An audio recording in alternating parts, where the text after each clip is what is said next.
ഇന്ന് നമുക്ക് ലഞ്ചിന് കഴിക്കാനുള്ളത് കുറച്ച് വെറൈറ്റി ആയിട്ട് റാവത്തം ബിരിയാണി ആയിരുന്നു കേട്ടോ. ഇതിന്റെ ടേസ്റ്റ് എല്ലാവർക്കും അങ്ങനെ പിടിക്കൂല, കാരണം ഇതിനൊരു വെറൈറ്റി ടൈപ്പ് ഓഫ് ടേസ്റ്റ് ആണ്. പിന്നെ പെരുന്നാളിന്റെ ബീഫ് കുറച്ചും കൂടെ ബാക്കി ഉണ്ടായിരുന്നു, അപ്പോൾ അതുകൊണ്ടാണ് ഇത് ഉണ്ടാക്കിയത്. ഇനി ഫുഡൊക്കെ കഴിച്ച് കഴിഞ്ഞിട്ട് നമുക്കൊരു പണിയുണ്ട്, അതാണ് ഈ പണി. ഈ കൊലനെ വെട്ടി താഴ്ത്തി നിലത്ത് ഇറക്കണം. പിന്നെ ഒരു കാര്യം, ഇത് ഇന്നലത്തെ വീഡിയോ ആണ്. ചില പ്രത്യേക സാഹചര്യങ്ങൾ കൊണ്ട് എനിക്ക് ഇന്നലെ അപ്ലോഡ് ചെയ്യാൻ കഴിഞ്ഞില്ല. ഇനി നമ്മളെ വിഷയത്തിലോട്ട് തന്നെ തിരിച്ചു വരാം. ഇതിനായിട്ട് എത്ര വലിച്ചിട്ടും പോരുണ്ടായിരുന്നില്ല കേട്ടോ. അത് ആ ഷീറ്റുമേൽ തടഞ്ഞിങ്ങനെ നിൽക്കുന്നു. ഇതിപ്പോ നാട്ടിലുള്ള സമയത്ത് ഇപ്പൊ വെച്ചതാണ് ഈ വാഴനെ. പക്ഷെ ഇതിനെ കൊല വെട്ടുന്ന സമയത്ത് ഇപ്പൊന്നുമില്ല, ഞങ്ങൾ മാത്രമേ ഉള്ളൂ. ഇത് പിന്നെ വാഴകളിലെ സുന്ദരി വാഴ എന്നും പഴങ്ങളിലെ സുന്ദരി പഴെന്നും അറിയപ്പെടുന്നതാണ് കേട്ടോ. അതന്നെ നാട്ടുപൂവൻ.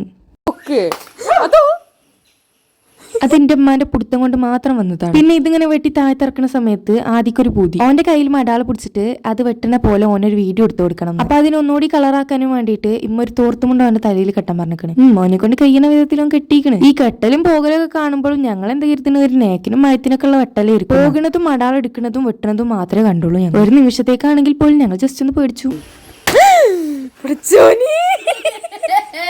അപ്പോൾ ഇതാണ് ഇന്നത്തെ ഒരു കൊലവെട്ടൽ വ്ലോഗ്. അപ്പോൾ വീഡിയോ ഇഷ്ടപ്പെട്ടാൽ ലൈക്ക്, ഷെയർ, സബ്സ്ക്രൈബ്, കമന്റും ഒക്കെ ചെയ്യാം. അപ്പോൾ ഓക്കെ, ബൈ.